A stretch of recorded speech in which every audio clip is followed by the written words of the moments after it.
누군가에게 깊은 상처를 받았을 때 나도 똑같이 되갚아줘야지라는 생각 다들 한 번쯤 해보셨을 겁니다. 그런데 진짜 복수란 과연 무엇일까요? 당한 만큼 되갚아주고 상대방을 불행하게 만드는 것이 진정한 복수일까요? 그런 복수가 과연 나에게 도움이 될까요? 오늘은 진정한 복수의 의미와 그 방법에 대해 깊이 있게 이야기를 나눠볼까 합니다. 끝까지 들어주시면 상처를 치유하고 더 나은 삶을 사는 방법을 함께 알아가실 수 있을 겁니다. 복수에 대해 생각해보면 가장 먼저 떠오르는 건 상대방에게 받은 상처를 똑같이 되갚아주고 싶은 마음일 겁니다. 하지만 상대방에게 직접적인 위해를 끼치는 복수는 피해야 합니다. 그런 복수는 일시적인 만족감을 줄 수 있지만 장기적으로는 우리 자신에게 더 큰 해를 끼치는 독이 될 수 있습니다. 왜일까요? 분노와 증오에 사로잡히는 순간 그 감정이 우리를 지배하게 되고 결국 스스로를 갉아먹게 되기 때문입니다. 분노는 우리의 판단력을 흐리게 하고 감정을 통제하지 못하게 만듭니다. 그 결과 우리는 충동적인 결정을 내리게 되고 이로 인해 인생이 더 복잡하고 힘들어질 수 있습니다. 게다가 분노와 증오는 마음속에서 부정적인 에너지를 지속적으로 만들어내어 정신적, 신체적 건강에 심각한 영향을 미칩니다. 스트레스, 불면증, 우울증으로 이어질 수 있으며 결국 자신이 복수하려던 대상이 아닌 자기 자신에게 상처를 주게 되는 거죠. 이와 관련된 격언이 하나 있습니다. 복수의 길을 택하면 그 길에 먼저 자신의 무덤을 파게 된다. 이 말처럼 복수는 결국 자신에게도 해를 끼칠 수 있습니다. 불교에서는 분노를 불에 비유하기도 하죠. 불은 타오르는 동안 주위의 모든 것을 태우지만 결국에는 스스로도 사라져 버립니다. 분노와 증오도 마찬가지입니다. 타오르는 동안 우리의 에너지를 소진시키고 결국엔 우리 자신도 지치게 만듭니다. 톨스토이의 안나 카레니나에서도 이런 메시지를 찾을 수 있습니다. 복수심에 불타 행동한 캐릭터들은 결국 자신이 저지른 죄와 같은 방식으로 고통받으며 파멸로 치닫습니다. 이는 복수가 초래하는 파멸의 결과를 잘 보여주는 사례죠. 그래서 저는 여러분께 건강한 복수를 권합니다. 상대방을 파괴하는 대신 자신을 성장시키고 더 나은 삶을 사는 데 집중하는 것이죠. 이런 방식의 복수는 여러분을 더 높은 곳으로 끌어올리고 상처를 준 사람조차 여러분을 다시는 무시할 수 없는 위치에 올려놓게 됩니다. 이건 단순한 복수를 넘어서서 진정한 평화와 만족을 찾는 길입니다. 그럼 이제 어떻게 복수할 것인가에 대해 몇 가지 중요한 지혜를 나눠보겠습니다. 첫째, 자기 개발과 성장이 가장 강력한 복수입니다. 새로운 기술을 배우고 목표를 설정하여 꾸준히 노력하는 것은 여러분을 더 나은 위치로 끌어올립니다. 자기 개발과 성장은 여러분의 역량과 가치를 높여줍니다. 새로운 기술을 습득하고 지식을 쌓으면서 직업적, 사회적으로 더 많은 기회를 얻고 더 나은 성취를 이루게 됩니다. 경제적 안정뿐만 아니라 사회적 지위와 인맥을 확장하는 데도 기여하게 되죠. 자신의 가치를 높이는 것이 곧 더 나은 위치로 나아가는 길입니다. 자기 개발은 자신감을 강화해 줍니다. 목표를 설정하고 이를 달성해 나가면서 스스로에 대한 신뢰가 쌓이고 자기 효능감이 높아지게 됩니다. 이로 인해 삶의 도전에 더 잘 대처하게 되고 더 독립적이고 자립적인 삶을 살 수 있게 됩니다. 자신감 있는 태도는 주변 사람들에게도 긍정적인 영향을 주며 상처를 준 사람조차 여러분을 무시할 수 없게 만듭니다. 성장하는 과정에서 새로운 인맥과 기회를 만나게 됩니다. 자기 개발을 통해 다양한 사람들과 관계를 맺고 이를 통해 더 넓은 세계와 연결될 수 있습니다. 이처럼 새로운 기회가 생기면 상처를 준 사람과의 관계를 넘어서는 더 나은 삶의 경로를 발견하게 되죠. 상처 준 사람보다 더 나은 사람이 되는 것은 왜 진정한 복수가 될까요? 그것은 상대적 우위를 확보하기 때문입니다. 상처를 준 사람이 더 이상 여러분에게 상처를 줄 수 없도록 여러분은 그들의 상처나 비난이 닿지 않는 위치로 자신을 끌어올리는 것입니다. 이 과정에서 그들은 오히려 스스로가 초라하게 느껴질 수 있으며 자신이 저지른 행동에 대해 후회하거나 자책하게 됩니다. 즉, 여러분의 성취가 그들에게 반성의 계기가 될 수 있는 거죠. 또한 더 나은 사람이 되는 것은 내면의 평화를 얻는 방법이기도 합니다. 복수에 집착하지 않고 자신을 성장시키는 데 집중함으로써 여러분은 분노와 증오를 극복하고 진정한 행복과 만족감을 찾게 됩니다. 이는 그 무엇보다 강력한 복수입니다. 자신을 더 나은 위치로 끌어올리는 것이야말로 상처 준 사람에게는 가장 큰 타격을, 여러분 자신에게는 가장 큰 보상을 주는 복수입니다. 둘째, 긍정적인 태도를 유지하는 것이 중요합니다. 긍정적인 태도는 상대방에게 미치는 영향을 역전시킬 수 있습니다. 상처를 준 사람은 여러분이 고통받고 무너지기를 바랄지도 모릅니다. 하지만 그 기대와는 달리 여러분이 긍정적이고 밝은 태도로 그들의 행동에 흔들리지 않는다면 그들은 오히려 당황하거나 그들의 행동이 무의미하다고 느낄 수 있습니다. 그들에게는 더 이상 여러분을 조종하거나 상처 줄 힘이 없다는 것을 깨닫게 됩니다. 긍정적인 태도는 여러분의 행복을 보호합니다. 분노와 증오에 사로잡히는 대신 긍정적인 마음가짐을 유지함으로써 자신의 정신적, 신체적 건강을 지킬 수 있습니다. 연구에 따르면 긍정적인 생각은 스트레스를 줄이고 면역력을 높이며 전반적인 삶의 만족도를 높이는 데 기여합니다. 이는 상처를 준 사람보다 더 건강하고 행복한 삶을 살게 함으로써 자연스럽게 그들에게 복수하는 방법이 됩니다. 긍정적인 태도는 성공과도 밀접하게 연결됩니다. 긍정적인 사람들은 실패와 좌절을 겪더라도 이를 배움의 기회로 삼아 다시 도전합니다.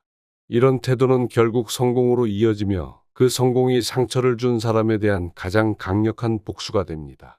그들은 여러분이 실패하기를 바랄 수 있지만 여러분이 번영하는 모습을 보게 될 때 그들은 스스로가 잘못 판단했음을 깨닫게 될 것입니다.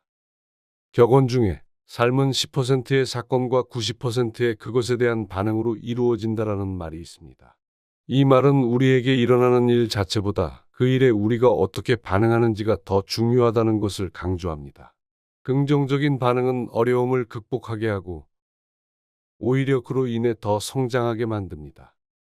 넬슨 만델라를 기억하시죠? 그는 오랜 세월 감옥에 갇혀 있었지만 그 기간 동안에도 긍정적인 태도를 잃지 않았습니다. 그는 자신을 가둔 이들을 미워하지 않았고 오히려 용서와 화해의 길을 선택했습니다. 이로 인해 그는 남아프리카 공화국의 첫 흑인 대통령이 되었고 세계적인 존경을 받는 인물이 되었습니다. 그의 긍정적인 태도는 그를 억압했던 사람들에게 가장 강력한 복수가 되었으며 동시에 그를 위대한 인물로 만들었습니다.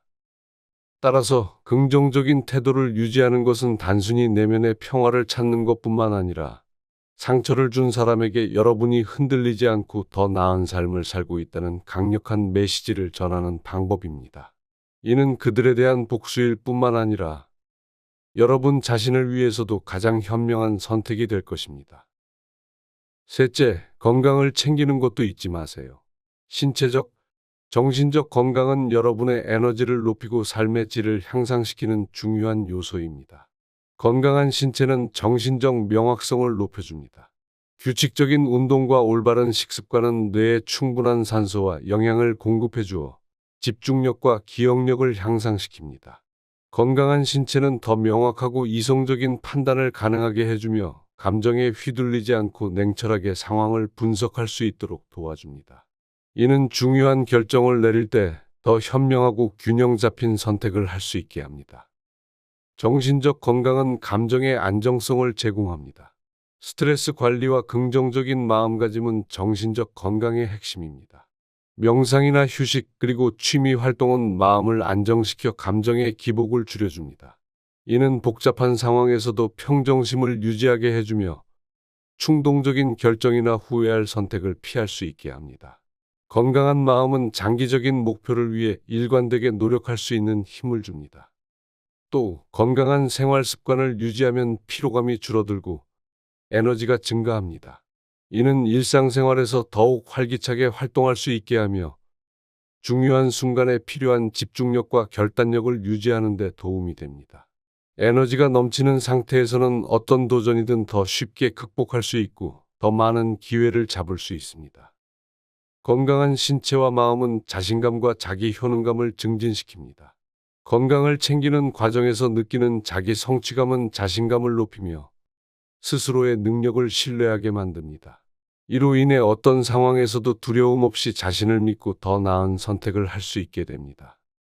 건강은 최고의 재산이다라는 말이 있죠.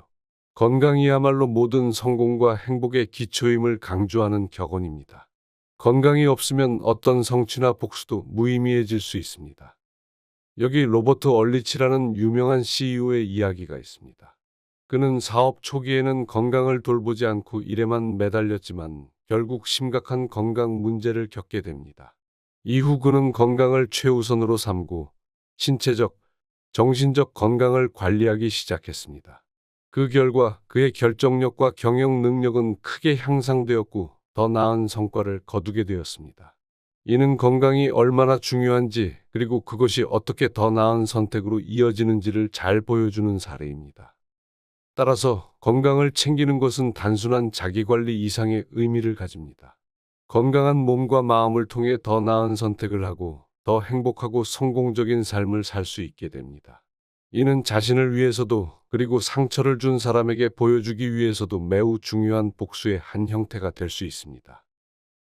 넷째, 인간관계를 개선하는 것도 매우 중요합니다.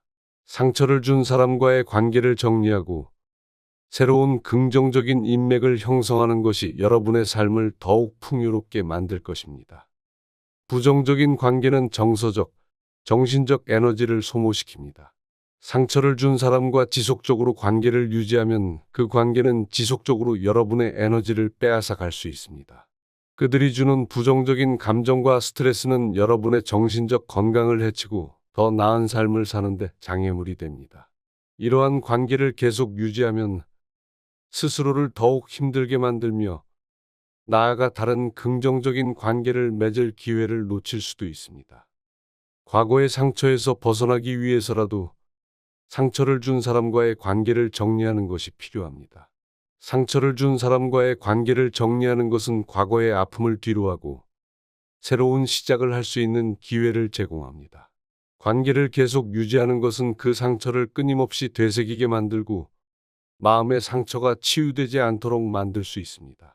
관계를 정리하는 것은 단순한 단절이 아니라 과거의 아픔을 극복하고 앞으로 나아가기 위한 중요한 단계입니다.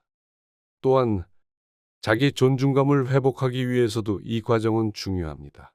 상처를 준 사람과 계속 관계를 맺고 있는 것은 무의식적으로 자신을 그들의 부정적인 평가나 행동에 종속시키는 결과를 낳을 수 있습니다. 그러나 그 관계를 정리하면 스스로를 더 존중하고 자신의 가치를 다시금 인식하게 됩니다. 이는 자신의 삶을 더 긍정적이고 주도적으로 살아가는 데 큰 도움이 됩니다.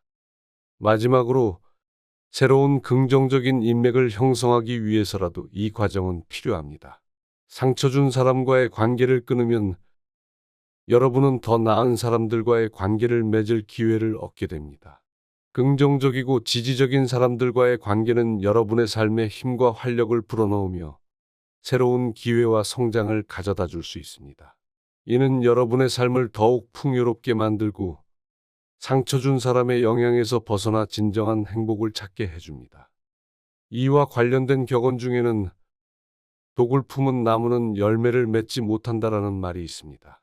이는 부정적이고 해로운 관계가 우리의 성장과 행복을 방해할 수 있다는 의미를 담고 있습니다.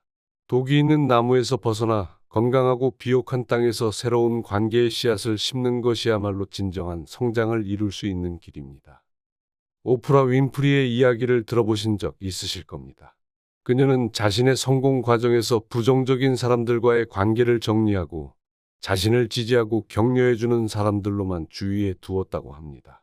이러한 결단력은 그녀가 역경을 극복하고 세계적으로 존경받는 인물이 되는데 큰 역할을 했습니다. 오프라 윈프리는 긍정적인 인간관계가 개인의 성장과 성공에 얼마나 중요한지를 보여주는 좋은 예입니다. 따라서 상처 준 사람과의 관계를 정리하는 것은 여러분의 정신적 건강과 자기 존중감을 지키기 위한 필수적인 과정입니다. 과거의 부정적인 관계에서 벗어나 긍정적인 사람들과의 새로운 관계를 형성하는 것이야말로 진정으로 풍요롭고 행복한 삶을 사는 길입니다. 다섯째, 사회적 기여를 통해 자신을 성장시키는 것도 큰 도움이 됩니다. 봉사 활동이나 다른 사람들을 돕는 일에 참여하면 여러분의 삶에 깊은 의미와 만족감을 느낄 수 있을 뿐만 아니라 여러 가지 긍정적인 영향을 경험할 수 있습니다. 다른 사람을 도우면 자아 존중감과 자아 효능감이 향상됩니다. 다른 사람을 돕는 경험은 자신의 능력과 가치를 확인하게 해주며 자아 존중감을 높입니다. 자신이 타인에게 긍정적인 영향을 미칠 수 있다는 사실을 깨닫는 것은 자기 효능감을 강화하고 스스로에 대한 신뢰를 키우는 데 큰 도움이 됩니다. 이러한 경험은 삶의 다른 도전에서도 자신감을 갖고 임할 수 있는 힘이 됩니다. 또한 감사하는 마음을 배울 수 있습니다. 봉사 활동을 통해 어려운 상황에 처한 사람들을 도우면서 자신의 삶에서 감사할 것들을 더 잘 인식하게 됩니다. 다른 사람의 어려움을 돕는 과정에서 우리는 자신이 가진 것에 대한 감사와 만족을 느끼게 되며 이는 삶을 더 긍정적이고 행복하게 살아가는 데 기여합니다. 감사하는 마음은 스트레스를 줄이고 정신적 안정감을 높이는 데 매우 중요한 역할을 합니다. 다른 사람을 돕는 경험은 공감 능력과 인간관계를 향상시킵니다. 다른 사람들을 돕는 과정에서 우리는 다양한 사람들의 삶을 이해하게 되고 그들의 감정과 상황에 공감하는 법을 배웁니다. 이러한 공감 능력은 인간관계를 개선하고 더 깊고 의미 있는 관계를 형성하는 데 도움이 됩니다. 또한 봉사 활동을 통해 만나게 되는 사람들과의 관계는 여러분의 사회적 네트워크를 확장시키고 새로운 기회와 인맥을 형성하는 데 기여할 수 있습니다. 뿐만 아니라 삶의 목적과 의미를 찾게 될 수도 있죠. 다른 사람들을 돕는 일은 자신의 삶에 깊은 의미를 부여합니다. 단순히 개인적인 성공을 넘어 사회에 긍정적인 영향을 미치고 있다는 사실은 여러분의 삶에 더 큰 목적을 느끼게 해줍니다. 이는 일상생활에서의 만족감과 삶의 질을 높이며 더 행복하고 충만한 삶을 살 수 있게 합니다. 따라서 사회적 기여를 통해 다른 사람들을 돕는 것은 여러분 자신의 성장을 위한 중요한 방법입니다. 이는 단순히 남을 돕는 것을 넘어 스스로의 삶에 더 큰 의미와 목적을 부여하고 더 깊은 만족감을 얻을 수 있게 해줍니다. 이러한 활동을 통해 여러분은 더욱 풍요롭고 성숙한 삶을 살게 될 것입니다. 여섯째, 창의성을 발휘해 보세요. 예술 활동이나 새로운 취미를 통해 감정을 표현하고 스트레스를 해소하는 것도 좋은 방법입니다. 미국 심리학회에서 발표한 연구 결과에 따르면 규칙적으로 취미 활동에 참여하는 사람들은 그렇지 않은 사람들에 비해 스트레스 수준이 현저히 낮으며 전반적인 삶의 만족도가 높습니다. 특히 예술적 활동과 같은 창의적인 취미는 정서적 안정감을 높이는 데 크게 기여하는 것으로 나타났습니다. 윈스턴 처칠의 이야기를 들어보신 적 있으실 겁니다. 제2차 세계대전 당시 영국의 총리였던 처칠은 전쟁 중에도 그림 그리기를 통해 스트레스를 해소했습니다. 그는 자신의 회고록에서 그림을 그리는 시간은 전쟁의 중압감을 잊을 수 있는 귀중한 순간이었다고 말했습니다. 이처럼 창의적 취미는 스트레스를 관리하고 정신적 건강을 유지하는 데 중요한 역할을 할 수 있습니다. 따라서 취미 활동은 단순한 여가 활동을 넘어 스트레스를 해소하고 정신적, 정서적 건강을 유지하는 중요한 도구입니다. 창의적인 활동을 통해 감정을 표현하고 삶의 다양한 도전에 대한 내성을 키울 수 있습니다. 이는 여러분의 전반적인 행복과 웰빙에 큰 도움이 될 것입니다. 마지막으로 모든 것을 종합해보면 상처를 준 사람에게 복수하는 가장 좋은 방법은 자신을 갈고 닦아 더 높은 위치에 오르는 것입니다. 이와 관련된 명언이 떠오르네요. 용서는 내가 옳은 길을 방해하는 돌을 치우는 것이다. 진정한 복수는 상대를 무너뜨리는 것이 아니라 자신을 성장시키고 더 나은 길을 걷는 것입니다. 오늘 우리는 나를 상처 주는 사람에게 할 수 있는 최고의 복수 방법에 대해서 이야기 나눠보았습니다. 자기계발과 성장, 긍정적인 태도 유지하기, 건강관리, 인간관계 개선, 사회적 기여, 창의성 발휘. 오늘의 이야기가 여러분에게 작은 위로와 지혜가 되었길 바랍니다. 최고의 복수는 나를 위한 시간을 보내는 것임을 기억하고 실천하여 여러분의 삶이 조금 더 나아지는 데 도움이 되었으면 좋겠습니다. 다음에 또 뵙겠습니다. 고맙습니다.